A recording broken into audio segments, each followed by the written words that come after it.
Oh, what is all YouTube? It's your boy YBP Gang, YBP Nation, YBP Boxing. Coming at y'all with another video. We got UFC Fight Night, Amir Albazi versus Kai France. UFC Fight Night, I think it's UFC Vegas 74. Coming at y'all with the picks, predictions, all that stuff. We just gonna get right into it.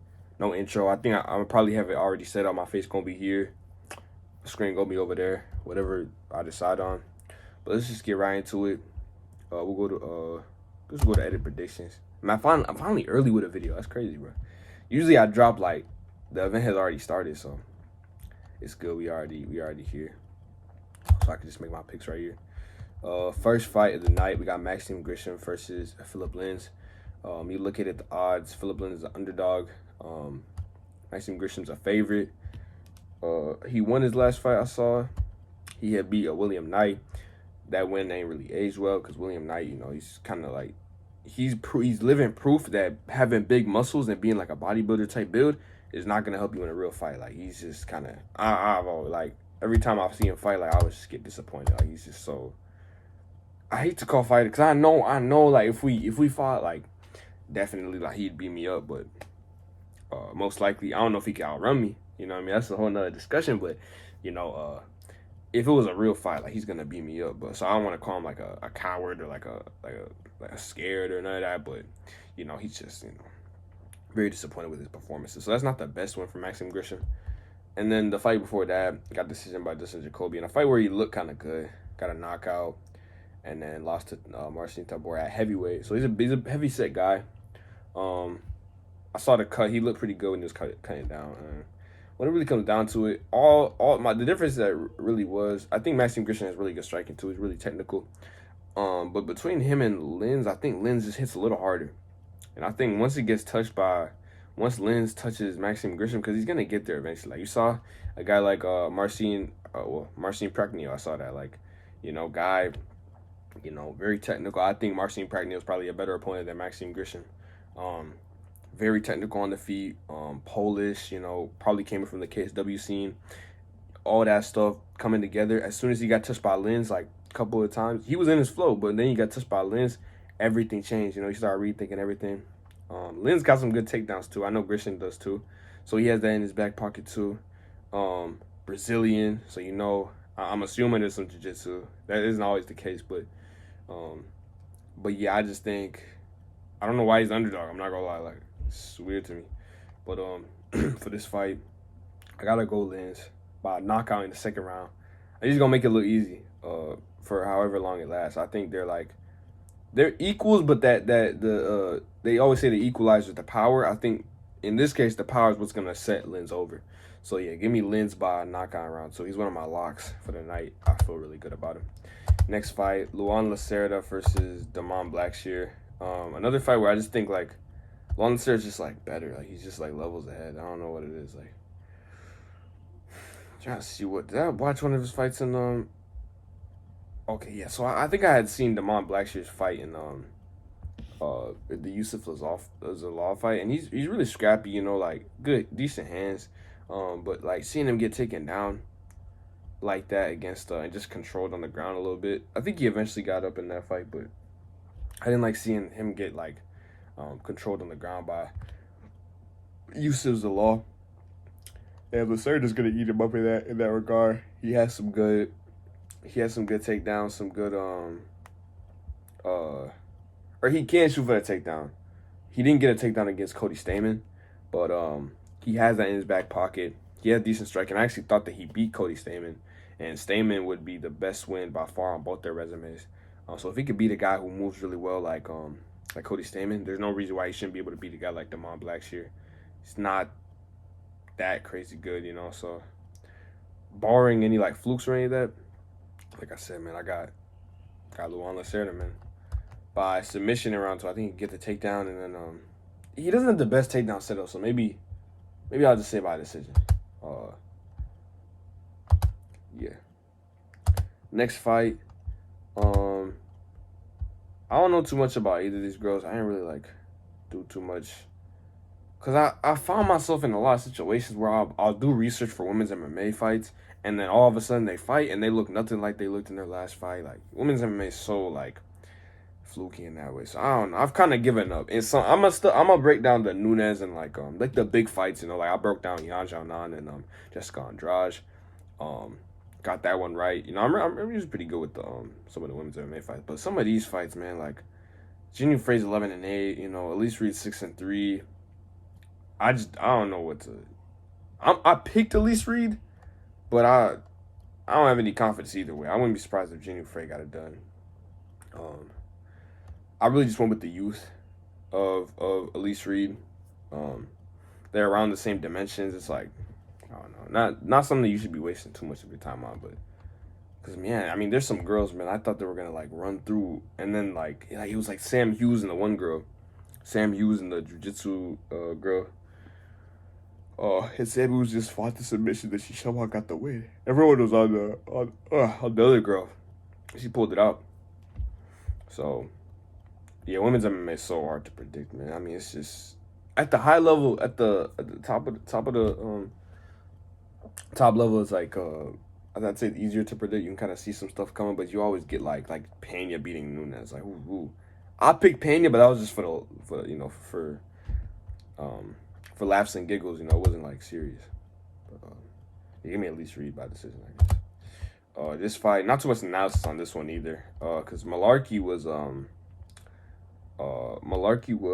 supposed to fight Guram Kudalate. I was really excited for this matchup, but then there's been so many plus on this card, man. It's actually bad. Like, that's kind of sad, man. This card like was like really good, and with all the pullouts and everyone like falling out of their fights, injuries, all this stuff, you know, the card's kind of deteriorated in quality. So, but when you go in and like you do research on each of these fighters, like you can really like build up hype for the card, low key. Like, just seeing these fighters get like familiarize myself with them. Like, I used to just like go into fights and I just be like, oh, I don't know this guy. Like, I'm not gonna watch the fight. But now that I'm like indulging myself and like doing the research and on all these fights, like, I'm locked in on all of these. Like, even the ones that I don't know too much about. Like, I did my research on some of these guys.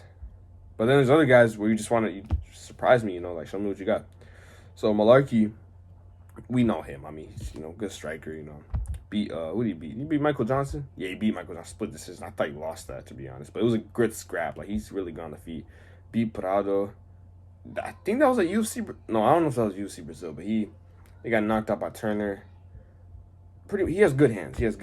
I didn't really do too much research on it because, I mean, Mullarkey's a minus 585 favorite. So, and this guy is a featherweight moving up to lightweight. I guess he just wanted his opportunity. I think it's a bit rushed. I think he's kind of just, like, hopping in. He's from Tajikistan. They already have fighters like Nurullo Aliyev and another fighter on this card who I'm really high on. It's from my affiliation with the other fighter. We'll get to that though. But all in all, I got my Mullarkey. I just think it's levels. You know, you just can't hop into the UFC and a weight class below and expect to, you know, pull off an upset victory. So yeah, give me Mullarkey by first round knockout. Next fight is actually really right there. We have John Castaneda, Sexy Mexi, versus Muin Tajik Gafurov. He is from where I am from, Minneapolis, the state of Minnesota. So he's my, how would you call that?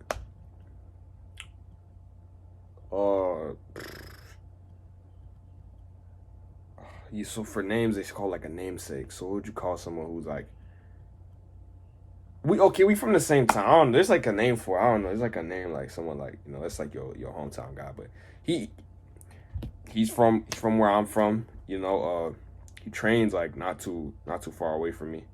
I think. I don't know exactly, but he's local for sure.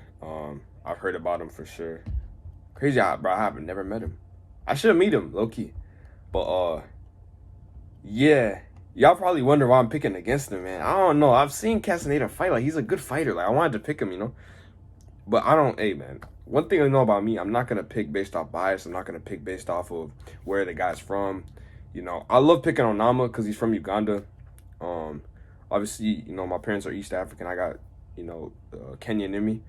Uganda's right there, so I love picking Onama. But if I think Onama's gonna lose a fight, I'm not gonna pick him. Simple as that. I don't like this fan culture in like the UFC. Like all the guys picking Oliveira to win at UFC 289. I don't like that. I mean, you gotta pick with your like who you think is actually gonna win. Like this notion, it's not like football or like basketball. Like you can kind of hold allegiances and like your team goes on a little run and they can like MMA. Like if a certain fighter is better than another fighter, they're gonna lose. Like most of the time. I mean, stuff can happen obviously, but you can't just pick based off of like, oh, it's my favorite fighter, this is my guy. Like all the people who are cheering for Conor to beat Chandler, you're in for a rude awakening, bro. Chandler's gonna beat Connor's.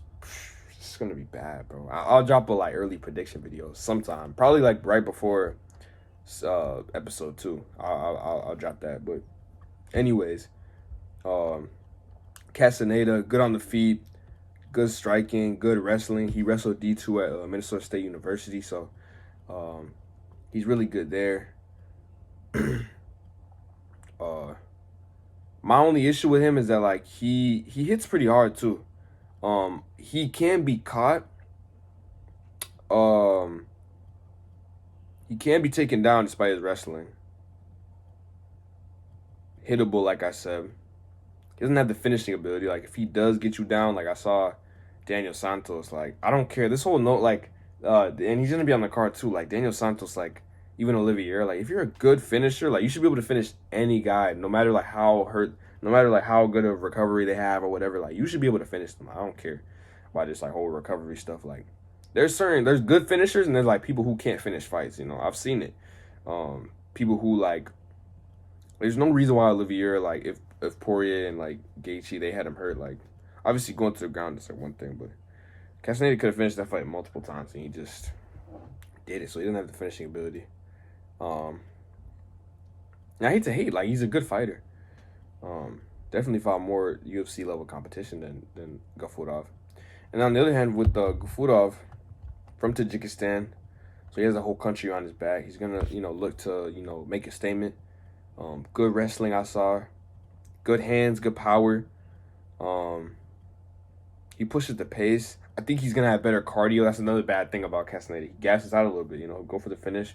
He doesn't have the gas tank really to be fighting in that type of way. So he's a pretty tough guy, but like his gas tank and his like stamina and stuff is like really concerning. Gafurov, it's hard. It's damn hard, So in this matchup, part of it's the odds, because the odds are actually like kind of wild. Like they're like really in favor of Castaneda. So I was like, this fight should be -150, -150 in my eyes. So it's an odds pick, and it's also I think a lot of people on here are picking Gafurov too. So I'm not the only one who thinks this. I don't like to look at typology too much, like as I'm making my picks, because they could be wrong too. I don't be agreeing with all this stuff they be on. So that they're gonna agree with me on that. I'm trying to think of ones that I like disagreed on with. I don't know if I did. I don't think I have like a one that goes against the community. Oh, okay, Lens, which I don't understand, bro. Lens is gonna win, bro. Like Lens is a lock. That's all I'm saying. Like, so okay, I got one pick, and Lens is actually underdog. But sometimes Tapology, low key, like that's where you should go if you want like some like. This is where the hardcores be. Like we placing our picks on you. Like if you really like into MMA, so you're gonna get a lot of good looks, comments, people who like think about talking about MMA. If you want like to reassure you of your pick, like you go on here, you look at like how they think a fight's gonna happen, like who you think's gonna win. You go on here. So, but yeah, no, I disagree, man. Liz is gonna win. But yeah, for this fight, I think I could definitely see Gafurov just catching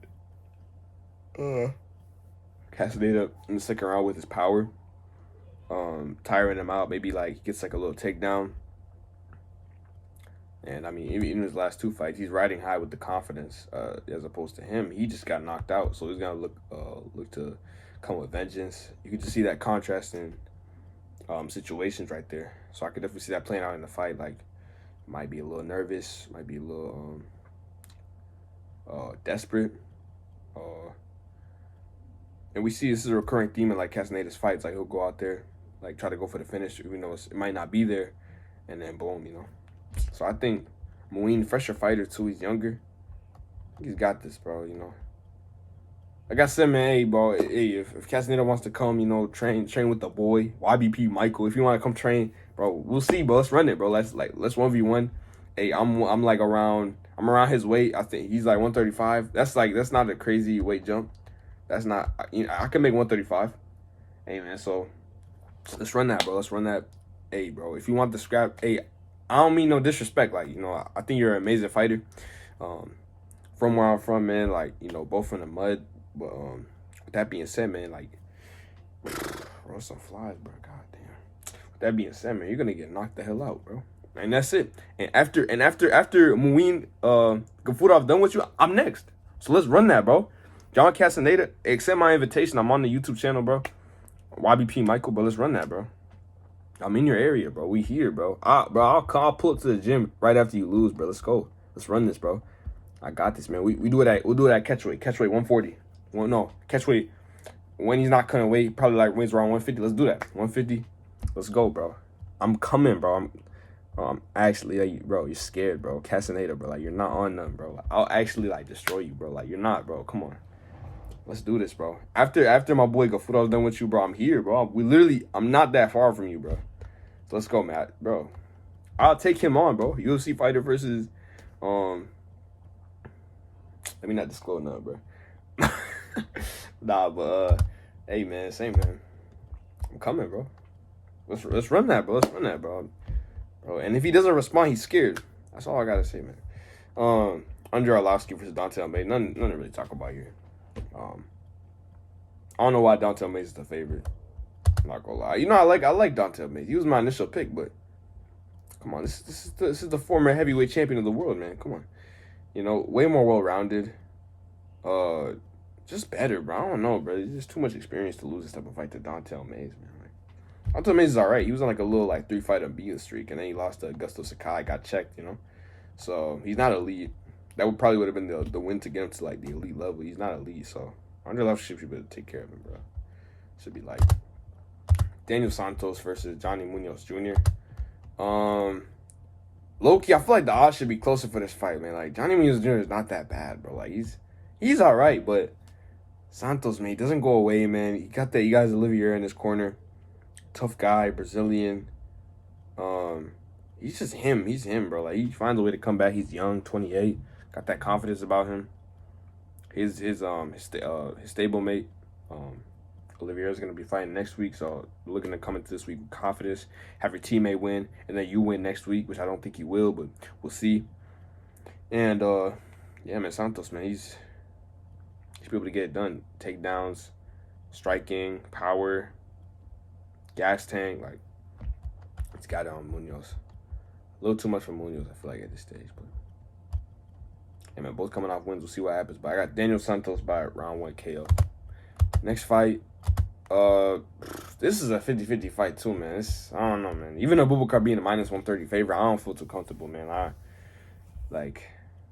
know he has Nurmogomedov on his name. I only picked him. Zeleski has really good capoeira.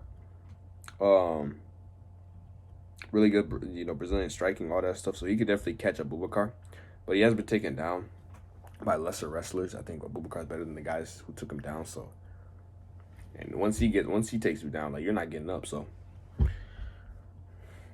I got Abubakar. Probably controls him. Probably just sits on him. Kind of like how he did with the Gotsi fight. That fight was kind of bad, man. That's a horrible fight, man. Don't go back and watch that one, man. Yeah, but I got Abubakar, man. Should be able to come here, get the win, go on about his day, easy win money. Yeah. Next fight, this should be a walk in the park. She's one of the bigger favorites on this card. Karine Silva is. Got good submissions, bro. Like, look. Darce choke. Submission. She just got in the UFC. Looks like they both, she's debuting right now, but yeah, man, Karine Silva is so good on the ground. Good with the submissions. She's gonna be the bigger girl in there. I'd assume better everywhere. I'm definitely more confident about this fight than I am with the Elise Jinu Frey fight. So yeah, man, Karine Silva by submission. Round 3. I think Souza can stick in there for a little bit. Next fight, lock of the week, bro. Oh my gosh, bro. Lock of the century, bro. Tim Elliot, bro. Like, I'm not gonna lie. He low-key is like not a big enough underdog in my opinion. I think he should be like minus 500, bro. Like honestly, like I love Victor Altimorano. They're giving him a lot of respect. Like he's tough. He's been in the UFC for a long time. He had a pretty close fight with Vinicius Salvador. It was all right. It was a good performance, but he showed his well-roundedness. You know, he didn't just stick with him on the feet. He has like all facets of his game. He has the striking. He has the wrestling, the chokes if he needs it, the kicks, the punches, the body shots, all that stuff in his game. But what Elliot showed out in his last fight against Tagir Ulanbekov was just like, it was just amazing. You know, just to see that type of performance. Just go in there, go against like a prospect like that, 14-2. Training with Khabib Nurmagomedov, just go out there and just thrash him, you know, just like he's bobbing his head, he's showboating on him, he's mocking him, you know, when he hits him with an overhand right, and just bullies him, man, like, you know. So to see a performance like that was just so impressive. Gets the decision. I mean, it was just, I mean, he really came to life in that fight for real. Like, took that. I was shocked to see that. I picked Ulanbekov in that fight, so to see that was just like very, very shocking. So, yeah, I mean, I think overall he's well-rounded. He's going to get this done. Like, if you beat a guy like Tagir Ulanbekov, there's no reason why you should lose to Victor Altimorano. Styles are not, like, you know, he's so awkward on the feet. Like, I think it's going to be a problem for Victor Altimorano to solve, to figure out. Next fight, we got Jim Miller versus Jesse Butler. Jim Miller, Jesse Butler. You know, so Jim was supposed to fight Jared Gordon. I have no idea about Jesse Butler. I'm pretty sure this is his debut. They just pulled him off of Fury. They just need someone to fill in on days' notice, like 48 hours notice. I'm telling you, like, people who've been dropping out, man, it's been bad. The only chance I really give Butler is, like, you know, Jim Miller's 39, Jesse Butler's 31, but, like, Jim Miller's looked really good as of late. He lost to Alex Hernandez, which sucks, but he beat House tough. When he beat Cerrone, sent him into retirement, knocked out Moda. He's been on a little run as of late, so Jim Miller's UFC caliber, bro. He's always fighting. He should be able to beat this kid, bro. Like, let's be real. No comp. I got Jim Miller by decision. Have I been calling out what I've been saying? Tim Elliott by decision. I said that. So the next fight, I got Alex Caceres versus Daniel Pineda. Caceres had that crazy knockout versus Julian Erosa. That was just clean, man. I don't even know what to say about that one, man. It was clean. It was click, all that stuff.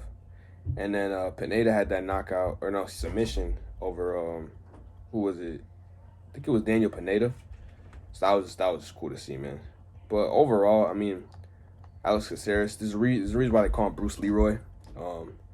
He's always like, you know, doing his kicks, doing the crazy stuff. And he's been in the UFC for like a long time, like hella fights. From Miami, 34 though. You can even see the Tapology community, man. They on the side. I got him by KO round 2. I just think Pineda is just, he's old too, 37. In this case, I don't think the experience is gonna help him that much. You know, Caceres has a lot of fights in the UFC too. So, yeah, man, give me Caceres by round 2 knockout. And for the main event of the night, I got Amir Albazi by decision. Low-key, I feel like low-key I want to pick him by like sub, low-key. I feel like I don't know if he can win a decision. I'll switch my pick. I'll pick him by sub in round 3. I'll pick him by that. Yeah, Kakar France, man, like he's so good, but like he was this close to being champ or interim champ or whatever it was. This close, bro, but then he got caught with this little kick. I just really don't know how good he is. It's hard to gauge, you know?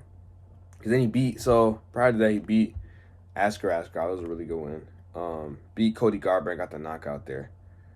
Albazi's just been on a tear, too, man. He gets that, like, you know, let me not butcher this. He's from Iraq. I don't know what you call people from, it's like, I'm not even going to pronounce it, but, from Iraq. He has, you know, all that build behind him. I think if he gets this win, like, they're going to have that title shot in Abu Dhabi, like, in his backyard, wherever all his people are. He just got that start to him, man. Like, he's a dog. I saw the last fight with Alessandro Costa, beating Francisco Figueiredo, Xiaogas. Probably not the. It's a pretty big jump. I'm not gonna lie from the opponents he's been fighting to Karkar France, but Karkar France, he's not this world beater that we make him out to be. Like, he's all right. He's elite for sure. But I think Albazi can really make that if he can get the takedowns, which we've seen Karkar France can be taken down. He can. I mean, Albazi he does a really good job of getting the bag. He could definitely do that against Karkar France. So it's up to Kai to really stay away from that type of stuff. It's really Kai's fight. Like, if he really wants to come out here and get the win, we gotta see. But he has to come out and perform. We know what Albazi's about to do. So around the same age. Albazi's bigger though. It's 5'5", 68 inches. You see them at the face-off. Albazi's a little bigger, so gonna be stronger in there. I'm assuming he's the prince for a reason, man. I think Albazi, they put him in this spot for a reason. First flyweight non-title main event since 2017, men's flyweight. So yeah, man, it's Albazi's time, man. He's gonna do it. He's gonna break the mold. He's gonna get there. And honestly, I want Albazi to win for the sole fact that I feel like if he wins, just killing off contenders, and he's not gonna fight. He's not gonna get a trilogy with Brandon Moreno, or would it be a trilogy? He wouldn't get a rematch or whatever. I think they fought in Tough or something, but he's not gonna be able to fight. Cause he lost. Who did he lose to? He lost to Brandon Royval too, and then he lost to Moreno, to both the Brandon. So just want to see a new guy get in there, take the heat, go out with it, just rock with it, bro. Just get that submission, backpack Albazi. Yeah, get that finish, bro. Bring it back to Iraq. So those are my picks for the card. My locks of the card are Jim Miller, Tim Elliott, Karine Silva,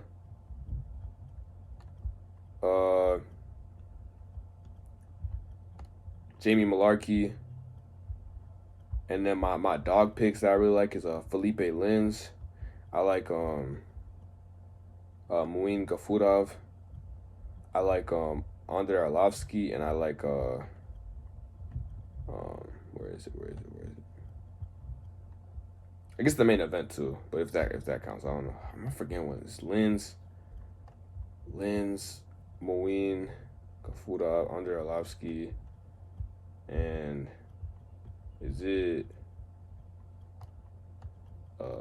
it's the main event, I guess. Albazi, but I don't think Albazi's the underdog though. It's even, so yeah, man, leave a like on the video, subscribe. I go watch the card now. We'll save these picks. Yeah. But nah, man, it should be a fun card.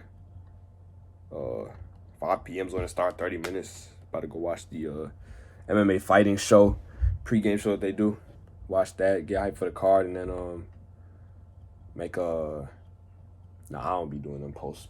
I mean, unless there's a big narrative after a fight, I don't be doing that type of stuff. So probably just gonna drop the Conor McGregor, Michael Chandler analysis or early predictions. Probably just gonna be me talking, and then just gonna get it cracking, man. But hey, the offer still holds, man. John Castaneda, man. After you lose to Muin Gafurov, okay, fly back to Minnesota and let's get it cracking, bro. Let's do it, bro. I'm here, bro. Come on, man. Y'all think I'm playing, man. I'm not playing, bro. I want it, bro. Come on, hey, bro. I'm 1,000 push-ups a day, man. We're coming, bro. We're coming, bro. I want that fight. That's the fight I want. My MMA debut, John Castaneda. Let me not drop the legal. YBP Michael. My prediction: first round knockout in 10 seconds, bro. Stop playing with me, man. I'll knock that kid out, bro. Easy. All right, stop playing with me, man. Leave a like on the video, subscribe, and get this video to at least 5 likes. Okay, give me 5 little likes, and that's all I got for y'all, man. Peace out, Most Squad. You already know what it is.